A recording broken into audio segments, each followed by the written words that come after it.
Para essa segunda aula, a respeito do segundo capítulo, Introdução à Análise Multivariada,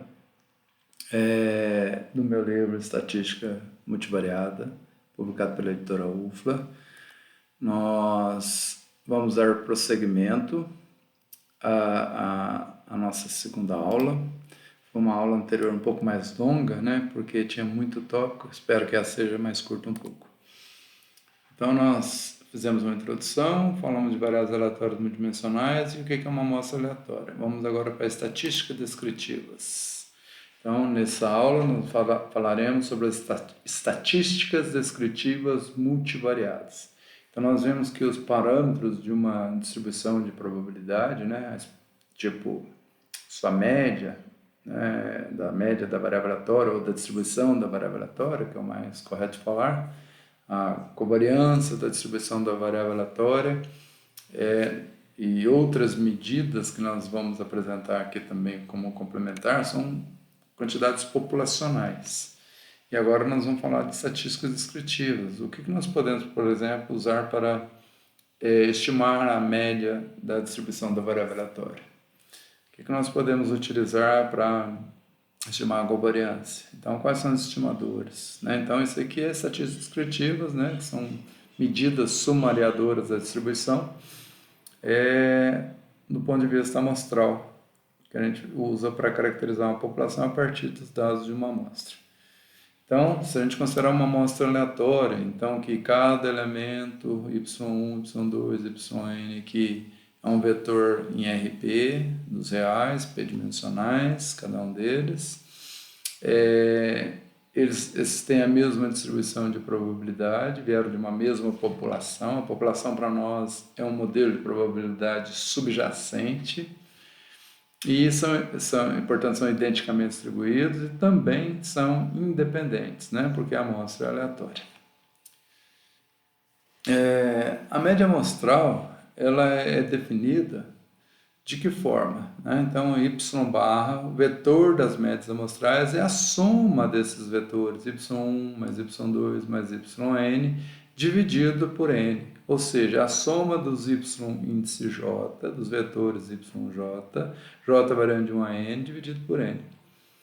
A gente pode escrever isso de uma outra forma se a gente considerar a matriz de dados n por p, então esse y aqui é diferente dos vetores que nesse caso têm índices, é a matriz dos nossos dados que nós apresentamos anteriormente, é a matriz cuja cada linha dessa matriz é uma observação multivariada p-dimensional, está na sua forma transposta esse vetor, sempre que o vetor é um vetor coluna, então ele está na forma transposta, e ela tem n linhas, são n observações, n unidades experimentais ou amostrais que foram mensuradas. Então, é a matriz y transposta vezes um vetor de 1, um vetor n por 1, composto de valores todos iguais a 1, isso dividido por n. Essa multiplicação aqui corresponde exatamente à soma de todos os vetores. É feito matricialmente, então, sem usar o símbolo de somatório, dividido por n. Esse símbolo aqui é y barra, é o símbolo da média amostral, tem um pontinho aqui. Esse pontinho indica que nós devemos somar em relação ao índice j, o índice da variável aleatória, j variando de 1 a n, então y1 mais y2 mais y3, y vetores até yn, dividido por n. Então, quando nós somarmos, então se eu colocasse y ponto, sem o barrinha, seria a soma. Com o barrinho em cima, indica que eu dividi por n. Então, a barra significa a divisão por n e o ponto significa a soma em relação ao índice correspondente, que foi substituído por ponto. Então, como é que é esse vetor de médias? É a média de cada um dos componentes. Então, se eu pegar o primeiro componente do y1, o primeiro componente do y2, etc., o primeiro componente do yn, somar, ou seja, a primeira variável, vamos supor que ela seja a produção das plantas. Então, eu vou somar a produção na planta 1, ou na parcela 1, a produção na parcela 2, a unidade amostral 2, até a produção na enésima unidade amostral. E vou dividir por n, que eu somei n componentes da primeira variável. Então, estou somando em relação ao yj, o primeiro componente, então, esse pontinho aqui que eu somei em relação a j, fixado a variável 1. Lembra que a matriz tem dois índices, né? Os nossos dados são representados por dois índices. Um índice é o da variável e o outro, o primeiro índice é o da unidade amostral e o segundo índice é da variável. Então, para a variável 2, então, e a barrinha é a média. Média, portanto, somei, tirei a média. Então, média da primeira variável, média da segunda variável, até a média da pésima variável. Isso representa o vetor de média, tá? É o estimador daquele μ1, μ2, μp, que nós definimos para a distribuição de probabilidade anteriormente. Então, aqui, ó, y barra k, barra ponto k, né? É a somatória dos y e j, das observações K fixado, né? YJK, K fixado, J variando de 1 a N dividido por N. Então, vou somar em relação ao índice J. Então, quando J for 1 é o primeiro componente, o késimo componente desse vetor. Quando J for 2, o késimo componente desse vetor. Quando for 3, o késimo do próximo, até quando for N, que é o késimo componente do YN. E vou dividir por N. Então, essa é a média da variável aleatória K, univariada. Então, esse aqui é um vetor de médias, essa é a matriz de dados, um vetor de 1 n por 1. Esse produto me dá essa soma, dividir por n, me dá essa, que vai dar um vetor, né?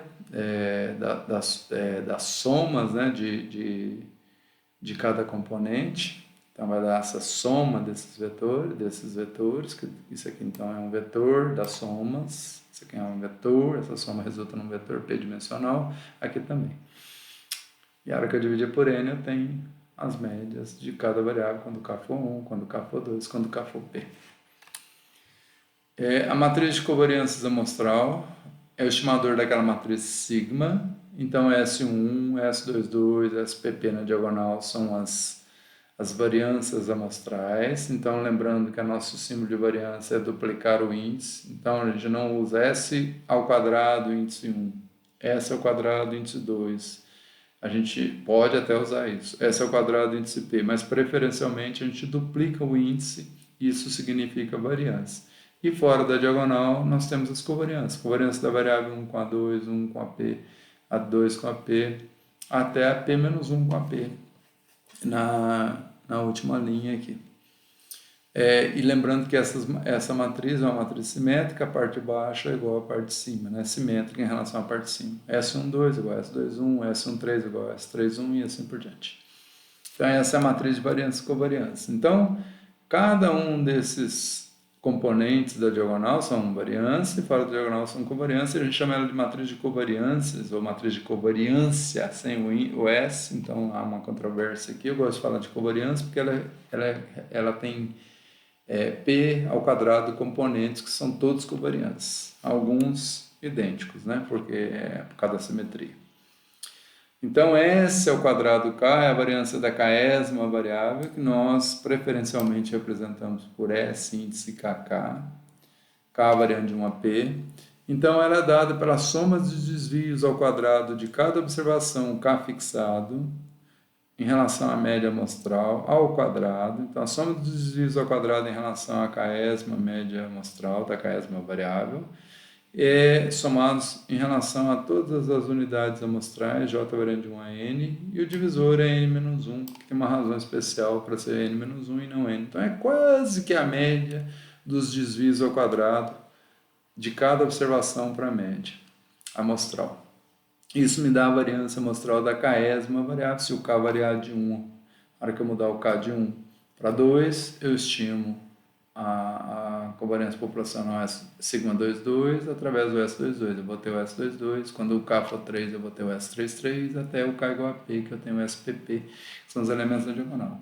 Veja que os elementos fora da diagonal, numa linha K e numa coluna L, né? Ou seja, na késima variável e Lésima variável, a covariância entre a késima e a Lésima variável, ela é dada por soma do produto dos desvios da késima, de cada observação, da késima variável pela sua média amostral, em relação aos desvios, né? Produto dos desvios dessa variável, em relação à média, para a variável L. Então, a soma das observações, a jésima observação da variável L em relação à média amostral, e esse produto desses dois desvios somados em relação a todos os índices K e L fixados, né? J variando de 1 a N, somados em relação ao índice J, eu vou ter a soma de N desvios desse, vou dividir por N menos 1, eu tenho a covariância amostral entre a Késima e Lésima variável. Veja que se o K for igual a L,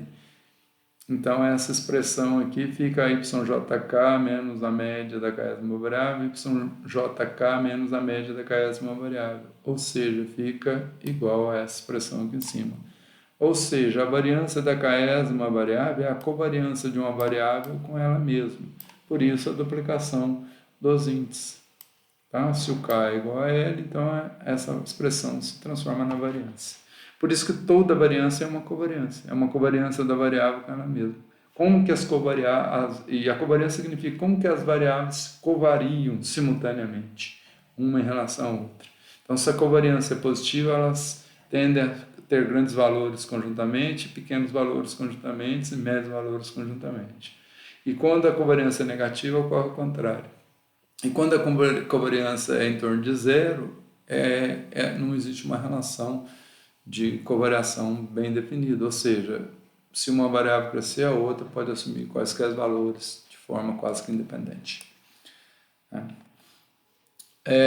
A covariância amostral, a partir dos vetores amostrais YJ, a gente pode também estimar essa matriz como um todo. Veja que ali eu estimo componente a componente. Vario o K aqui, usando essa fórmula, vario o K e o L aqui, usando essas fórmulas, K diferente de L. Eu tenho os outros elementos fora diagonal, posso fazer só a parte de cima, a parte de baixo eu replico pelos elementos correspondentes, usando a simetria. Mas se eu pegar os vetores YJ variando de 1 a N, J variando de 1 a N, eu posso calcular a covariância com essa fórmula aqui, ó. Soma dos produtos externos do YJ linha, J variando de 1 a N, soma de todos os YJ, vezes a soma de todos os YJ transposto, essa mesma soma, isso aqui dá um vetor das somas, outro vetor das somas transposto, isso aqui vai dar uma matriz P por P, dividido por N, e essa aqui também dá uma matriz P por P para cada parcela, eu somo as N parcelas, então dá uma matriz P por P somatória, menos uma matriz P por P aqui, vai dar uma matriz P por P dividido por N menos 1 e eu tenho a solução. Que é equivalente também a pegar a soma dos desvios de cada vetor em relação à média amostral, YJ menos a média amostral, YJ menos a média amostral transposto, fazer o produto externo. Por que não é produto interno? Por que no transposto não está aqui? Porque senão isso aqui viraria um escalar. Por que o transposto está aqui? Viraria um por um.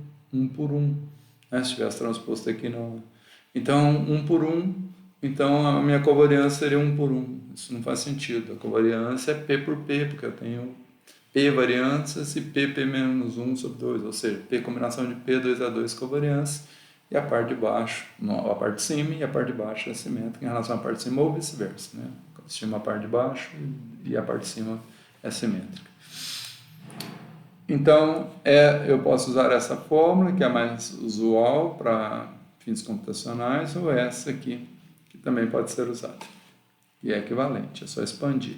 Se a gente pensar no caso univariado, né, então isso aqui ficaria YJ ao quadrado, porque o transposto de um escalar é ele próprio, somatório dos y, vezes somatório de y transposto é escalar, escalar transposto é o próprio, então somatório ao quadrado sobre n, dividir por n menos 1, que é a forma tradicional das variâncias. A variância de uma amostra, né, de uma única variável é isso, essa fórmula aqui. Então essa aqui é a generalização da fórmula das variâncias amostrais para uma variável, do caso unidimensional para o caso p-dimensional.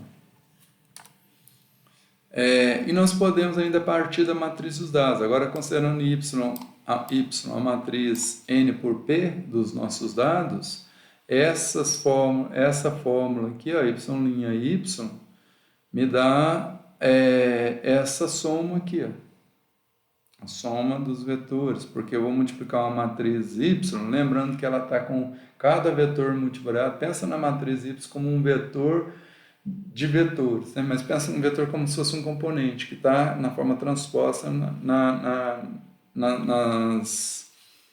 em cada linha dessa matriz. Então, cada linha da matriz contém uma unidade amostral mensurada em P variáveis. Então, quando eu pego a transposta disso, eu vou ter o vetor YJ na primeira, Y1 na primeira posição, Y2 na segunda, até YN.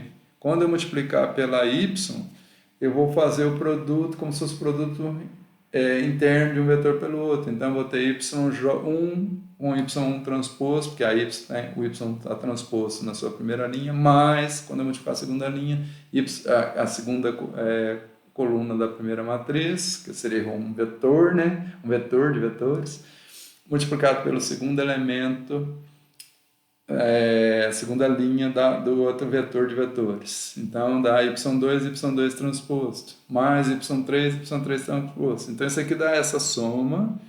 O y'1 nós já mostramos que é a soma, e essa soma transposta é y1, é 1 linha e y, matriz de dados, que dá essa soma transposta. Então, vou ter soma vezes soma transposta, dividido por n. Então, essas fórmulas são equivalentes. Então, se eu tiver a matriz de dados, eu posso fazer matricialmente. Se eu tiver os vetores, eu posso fazer vetorialmente. Aí eu teria que somar o vetor por vetor, né?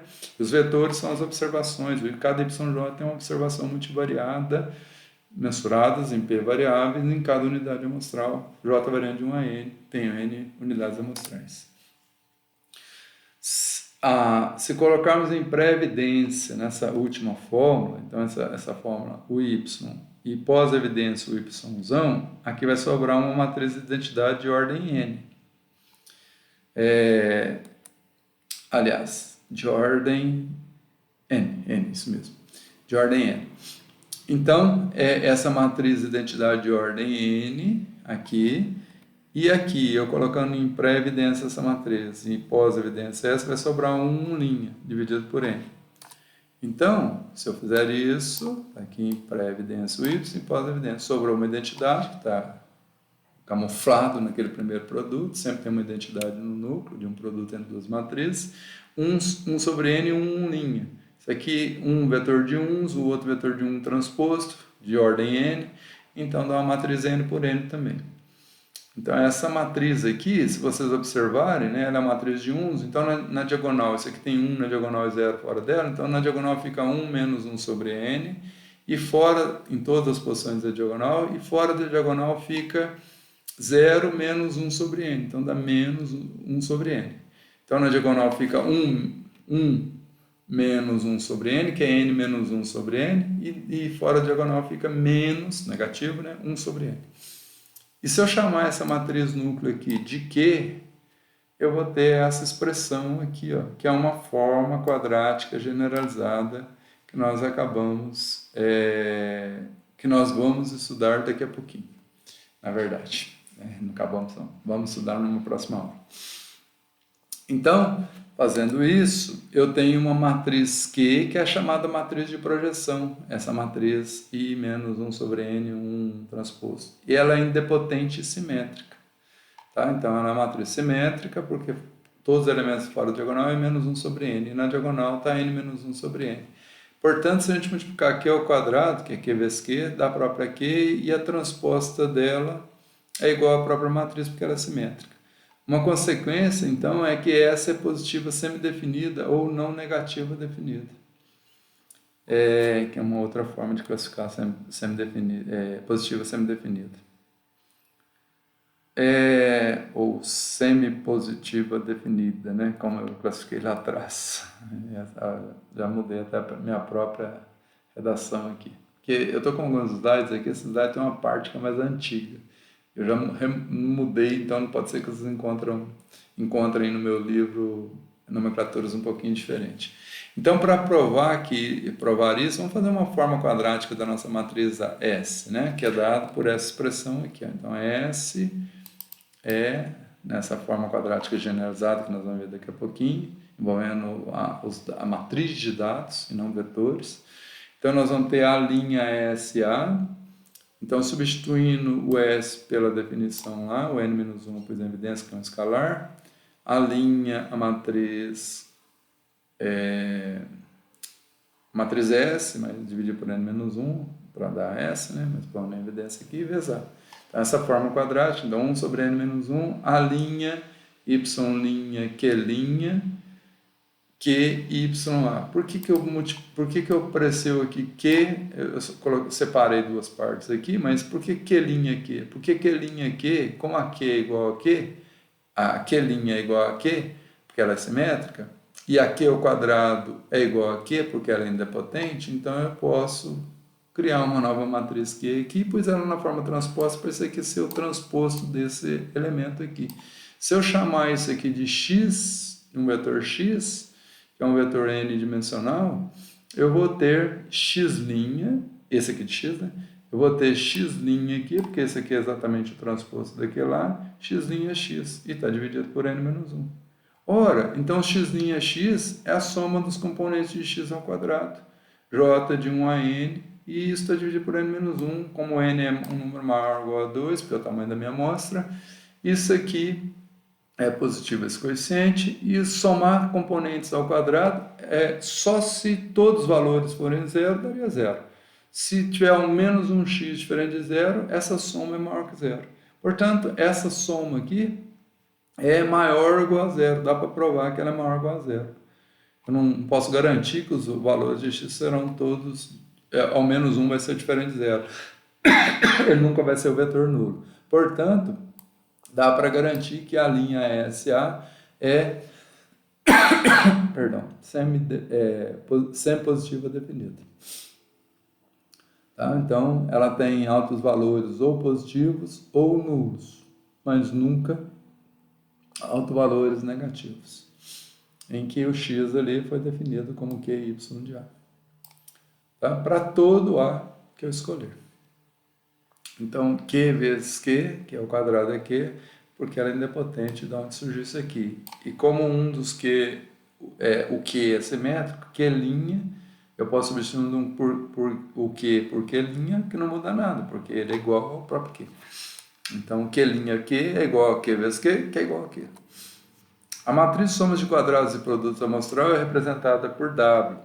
Então, se a gente multiplicar a nossa S por n menos 1, nós temos a matriz de soma de quadrado e produto. Então, nas expressões anteriores, a forma matricial vai ser essa parte aqui, que é y', QY, porque quando eu multiplicar isso aqui por n menos 1, isso aqui cancela. Eu posso multiplicar essa outra parte aqui, ó, essa fórmula aqui, ou essa. Então, a matriz de soma de quadrado vai ser essa parte aqui dentro, ou esse somatório aqui, ou essa parte aqui dentro matricialmente. Ou essa parte aqui dessa forma matricialmente também. Então, essa é a matriz de soma de quadrado produto, depois uma forma aqui apenas. Agora, vamos definir uma outra quantidade populacional, que é o coeficiente de correlação entre duas variáveis aleatórias. Então, nós vimos que a gente consegue calcular, né, por esperança matemática, tanto as covariâncias quanto as variâncias. Então, se nós pegarmos a covariância entre duas variáveis e dividirmos pelo produto dos seus desvios padrões, raiz do produto das variâncias, da variável k com a variância da variável l, e dividir a covariância por essa raiz quadrada, sinal positivo aqui, nós vamos ter o coeficiente de correlação populacional ρ entre as variáveis yk e yl, ρ índice KL. Então, nós temos o coeficiente de correlação populacional. Então, não preciso de fórmula extra, né, porque eu já sei calcular as covariâncias quando eu tiver uma população, usando esperança matemática, que nós vimos na aula anterior, e também sei calcular as variâncias. Então, por que a gente faz isso? Porque essa medida ela está entre menos 1 e 1.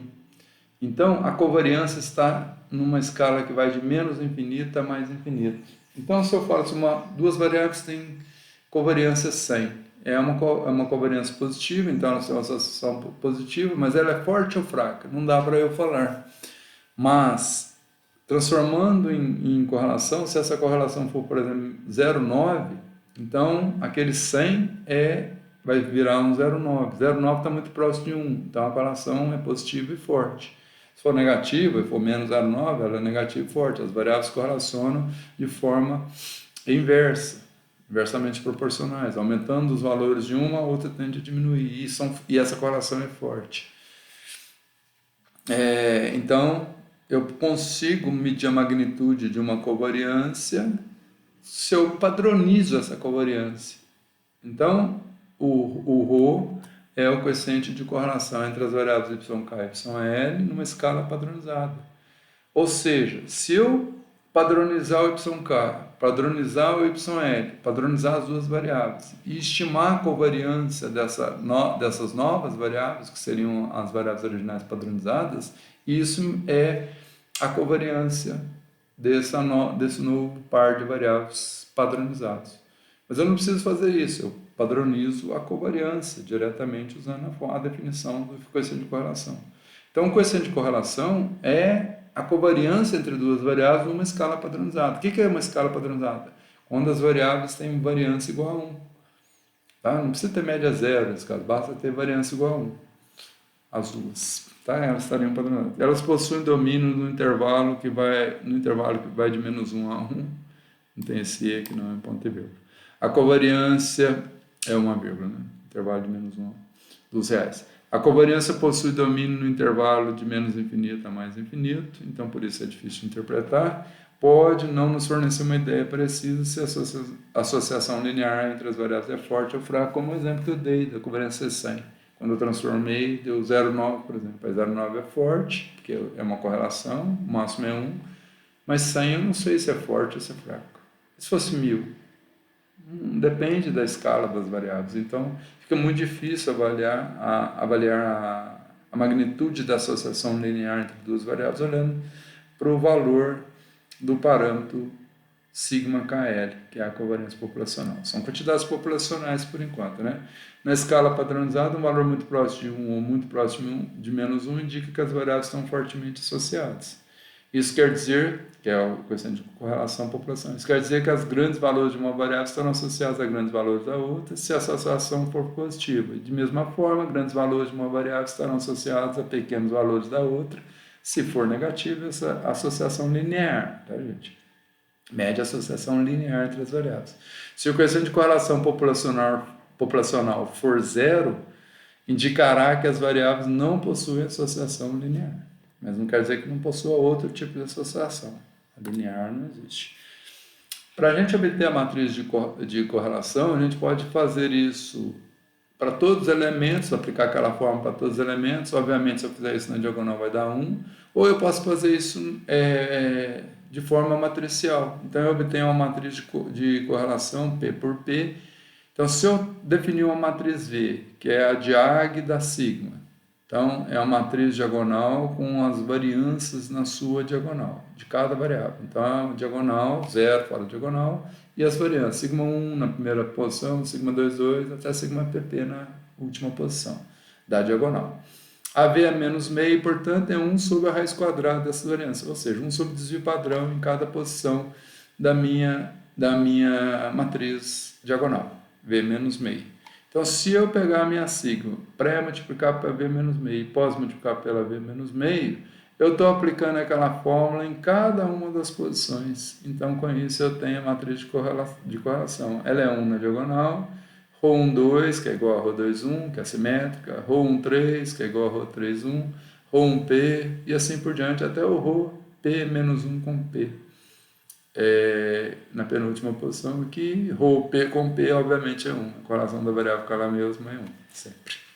Né? Então, na diagonal, a matriz de 1, fora diagonal, um elemento que vai de menos 1 a 1. Tá? E eu obtenho dessa forma.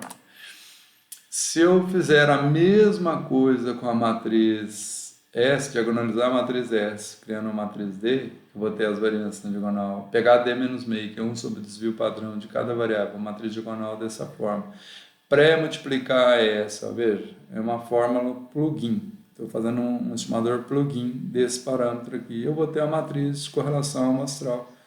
Então, eu vou ter 1 na diagonal e os R's, 1, 2, R1, 3, que são os estimadores da correlação entre a variável 1 com a 2, da 1 com a 3, até com a 1 com a P, em todas as combinações possíveis das P variáveis, tomadas 2 a 2. Então, minha R é o estimador a minha matriz R, P por P, é o estimador dessa matriz ρ, P por P, das correlações populacionais. Então, essas novas quantidades populacionais que eu acabei de definir, né, A matriz V, a matriz sigma já tinha definido, a matriz V acabei de definir, a V menos meio acabei de definir. Então, nós criamos a matriz D e a D menos meio para definirmos essas novas quantidades que são as correlações, né? Tanto a populacional quanto a amostral. Então, se eu pegar elemento por elemento daquela fórmula lá, é o estimador plugin também da fórmula anterior, né? É a covariância amostral dividido pelo produto dos desvios padrões, ou seja, raiz quadrada do produto das duas variâncias, da Ksma e Lsma variável. Então, é um estimador plugin do ρ KL, em que isso aqui é sigma, isso aqui é sigma, isso aqui é sigma, com os mesmos índices. Então, a partir da expressão 25, podemos conhecer RD, 25, né?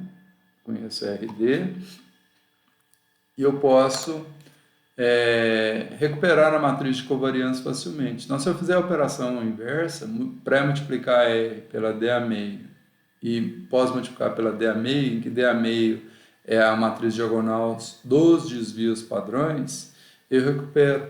Lembrem-se que quando eu multiplico uma matriz pré e pós-multiplico uma matriz pelos elementos da diagonal, por uma matriz diagonal, os elementos da diagonal correspondente da matriz que pré-multiplica reescala as linhas e o elemento correspondente das colunas reescala as colunas. Por exemplo, o elemento 1 na matriz R é 1.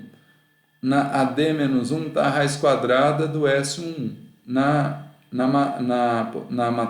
posição 1 também, que é a coluna 1, vai estar a raiz quadrada da S1. Quando eu multiplicar a raiz quadrada de S1 vezes a raiz quadrada de S1, dá o S1. Então, dá a diagonal S1 da matriz S. Se eu fizer isso para todas, né, eu vou ter a recuperação da minha matriz S original, das variâncias covariantes.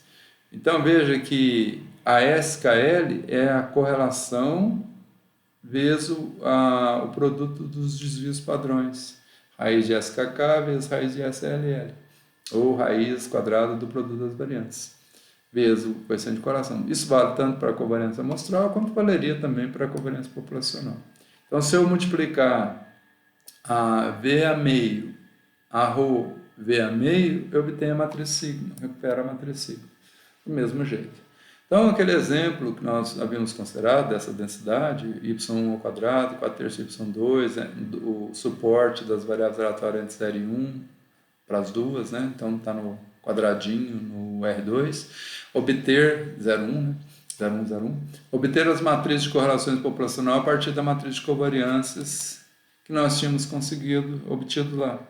Então, se eu definir a V menos meio, que vai ser raiz quadrada, 1 sobre a raiz quadrada da variância, então eu vou fazer a raiz quadrada do recíproco desses dois valores na diagonal e 0 fora da diagonal. Essa é a V menos meio. Então, se eu pré-multiplicar sigma por V menos meio e pós-multiplicar por V menos meio, que é um produto matricial aqui, eu obtenho a ρ, que eu não vou fazer o produto, não. Então, multiplica aqui por isso, formando o primeiro elemento dessa multiplicação, isso aqui por isso, formando a segunda linha, segundo elemento, isso aqui por isso, formando a segunda linha, primeiro elemento, isso aqui por isso, formando a segunda linha, segundo elemento, depois multiplica de novo essa matriz resultante por essa outra diagonal. Isso me dá a matriz de correlação. Quer dizer que a correlação, que eu não sabia quanto que... A covariância que era menos 1/108, que eu não sabia se era forte ou fraca, agora eu tenho uma medida dela entre menos 1 e 1. Então, como ela é menos 0,12, é uma correlação negativa e relativamente bem fraca, né? É 0,12 de correlação. Uma associação linear inversa, mas fraca, entre as duas variáveis. Isso entre as variáveis originais, né? Porque eu estou calculando para as quantidades populacionais eu tenho ρ. Finalmente, outras medidas que a gente da distribuição, né? Então, a gente pode conhecer a distribuição calculando a simetria e a sua curtose. Então, são coeficientes que a gente usa no caso univariado, coeficiente de assimetria e coeficiente de curtose. Os parâmetros, no caso univariado, é raiz de beta1 e o de coeficiente de simetria. E de curtose ele é simplificado por beta2. Aqui, o beta1 é como se não é raiz de beta1, é beta1, com índice P, para falar que é P dimensional. Então, esse beta1, se o P for 1, é o quadrado do beta univariado. E o Mardi, em 1970, esse autor aqui, ele propôs estimar essa esperança como o estimador, o parâmetro beta 1P, que é o coeficiente de assimetria populacional. Então ele definiu o coeficiente de assimetria populacional dessa forma, tem nada de estimador aqui não, é parâmetro. Então é essa esperança. Então para calcular essa esperança eu tenho que desenvolver essa expressão, inverter a matriz sigma, eu tenho que obter a matriz sigma primeiro, obter a matriz mi, pegar a esperança desse vetor. Então eu vou multiplicar y menos o vetor mi, fazer essa forma quadrada, expandir ela inteirinha. E veja bem, x é uma cópia idêntica do vetor y. E o x menos o mi que tem a mesma média do y, e independente do y. Então, não é trivial. Então, eu vou fazer x e y. Mas qual é a densidade do x e y? Mas se o x é cópia idêntica do y, eu vou ter que fazer uma densidade conjunta de x e y. Então, eu tenho que fazer o produto da densidade do y, que eu conheço, e uma outra densidade que eu vou substituir o y por x e construir a mesma densidade, e a densidade conjunta é o produto dessas duas densidades, porque as variáveis aleatórias são independentes. Aí, expandindo essa forma bilinear, na forma quadrática, né, forma bilinear, e elevando ao cubo, dá polinômios, né, de p vezes 3 graus, p vezes 3 máximo.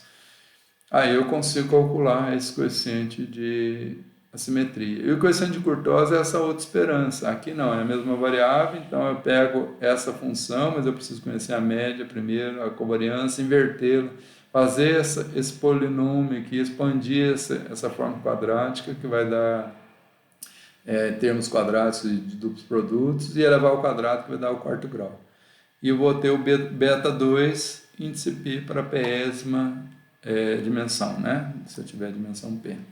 Para normal multivariado, o Mardi mostrou, né, que esse coeficiente é igual a zero, e o beta 2P depende do P, que é P mais 2. Então, o beta 1 não, para normal multivariado. Então, se tiver uma bivariada normal, é 2 vezes 4, 8. Se for univariada, é 1 vezes 3. Então, 3, que é um valor que a gente conhece. Beta 2 é 3 no caso univariado, e beta 1 igual a 0. Raiz de beta 1 é 0, beta 1 é 0, raiz de beta 1 é 0 também, no caso univariado. Para a gente estimar esse beta 1, os estimadores desses coeficientes são relativamente simples. Então, a gente vai pegar essa função g e j. Então, olha, isso aqui faz uma mímica disso, ó, é um estimador plugin. Então, y, está representando nosso y, uma observação, iesma observação multivariada, menos a média amostral, que vai ser o estimador do mi, transposto, o estimador disso aqui, ó, de máxima verossimilhança, em vez de dividir por n lá atrás, eu divido por n menos 1. E aqui uma outra observação, pode ser a mesma ou não, que é o x, independente, sorteio lá na minha amostra. Então, y com y com yj. Faço todos os g e j possíveis, e 1, 2, 1, 3, até 1n, 2, 3, 2, 4, até 2n, e é simétrico isso, né? Então, se eu trocar o 1, 3 é igual a 3, 1, então não preciso fazer a conta duas vezes.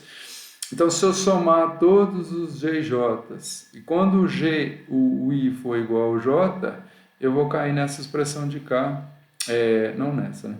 Na GJJ aqui, ó, que eu vou precisar no outro caso, mas que vai ser computado aqui também, ó, os G diagonal, porque I varia de 1 a N, J varia de 1 a N, passa quando I igual a J, quando I igual a 1, depois quando I for 2, vai passar no J igual a 2, então vou ter GJJ, G2, 2 também. Então eu vou calcular isso aqui para todos os casos, da diagonal e fora da diagonal.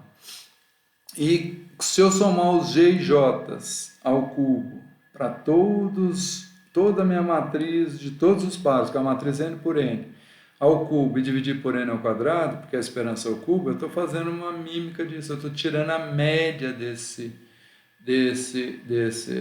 expressão aqui, usando os dados amostrais. Então, eu estou fazendo um estimador que a gente chama plugin disso. E o beta 2, né? Então, se eu substituir y por yj e o mi por x barra, por y barra, e o sigma, estimador de máxima verossimilhança, cujo divisor é n, né, que é a soma de produtos externos dos desvios, dividir por n não n-1, que é uma das expressões que nós aprendemos lá. Então eu faço aqui no núcleo. Então quando for y, y, ou yj com j, para tudo j é possível. Então eu vou ter g11, g22, g33 para usar na expressão. Pego esses valores ao quadrado, somo todos os elementos da diagonal, eu tenho n, dá uma matriz n por n, então tem n elementos de jj, porque eu tenho n observações, o meu j varia de 1 a n. Então, eu faço essa conta, elevo ao quadrado, tiro a média dos GJJ ao quadrado e eu tenho um estimador do beta 2P, que a gente usou o chapeuzinho aqui para diferenciar das quantidades populacionais. Então, naquele exemplo nosso, eu tenho os parâmetros, né? Eu tenho o meu modelo, tenho a covariância, eu tenho a média. Não vou fazer a conta aqui, que é muito trabalhosa. Então, eu tenho que duplicar a minha densidade, fazer a densidade conjunta dos y, que é um vetor bivariado, e dos x. Veja, é a mesma densidade multiplicada, porque x e y são vetores independentes, para achar aquela esperança. Aí eu faço y menos μ, que eu sei quanto que vale o μ, 7/12, então y1 menos μ, y2 menos esse outro μ, faço o produto interno, inverto essa matriz, eu fiz isso no Maple, se eu não me engano, essa conta aqui. Multiplico pela densidade do y, multiplico pela densidade de x e integro no suporte da variável 0,1, 0,1, 0,1, 0,1 para o dx1, dx2, dy1, dy2. E eu obtive aqui a 0,3390. Então a minha distribuição ela é assimétrica, porque não deu beta 1 dimensão 2, não deu igual a zero. Então a nossa distribuição dessas variáveis y e y2 é uma distribuição assimétrica. Não tem assimétrica esquerda e direita no caso univariado, porque eu estou no espaço. Né? No caso espaço bidimensional não tem direita e esquerda. No bidimensional ainda dá, mas no trivariado, no pentavariado, então ou é simétrico ou é assimétrico. Veja que o valor do coeficiente de Courtois ele é zero ou ele é maior que zero, porque a gente toma o raiz de beta 1 univariado ao quadrado. Então é como se tivesse em todas as dimensões ao quadrado. E agora o outro é mais simples um pouquinho. Eu vou pegar cada y, subtrair a sua média correspondente, vai dar um vetor aqui transposto, vezes aquela inversa, esse aqui é um número, isso é número, isso é número. A única incógnita aqui é o y e y2 estão nesse vetor.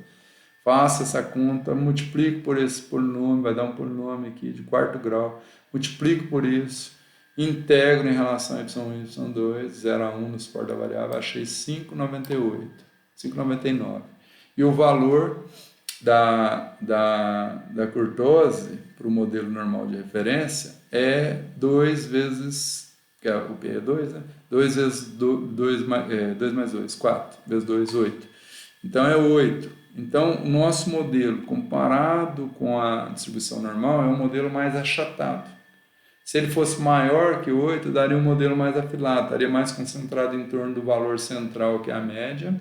Né? A média nossa é 7/12, 11/18, então era um modelo mais achatado em relação ao modelo normal de probabilidade. Então, normal bivariado, essa distribuição é assimétrica e platicúrtica. Né? Então, é o termo usado quando ela é mais achatada, tem um grau de achatamento maior que a da normal. Quando é mais afilada, mais pontuda que a normal, ela é leptocúrtica. E quando ela é igual à normal, ela é mesocúrtica. São as nomenclaturas univariadas adaptadas para o caso multivariado. Pelo menos eu fiz essa adaptação, não sei se os autores fazem isso. Mas essa aí é perfeita de se fazer. Na próxima aula vamos falar de esperança dos estimadores amostrais. Ok? Então, até a próxima aula. Muito obrigado.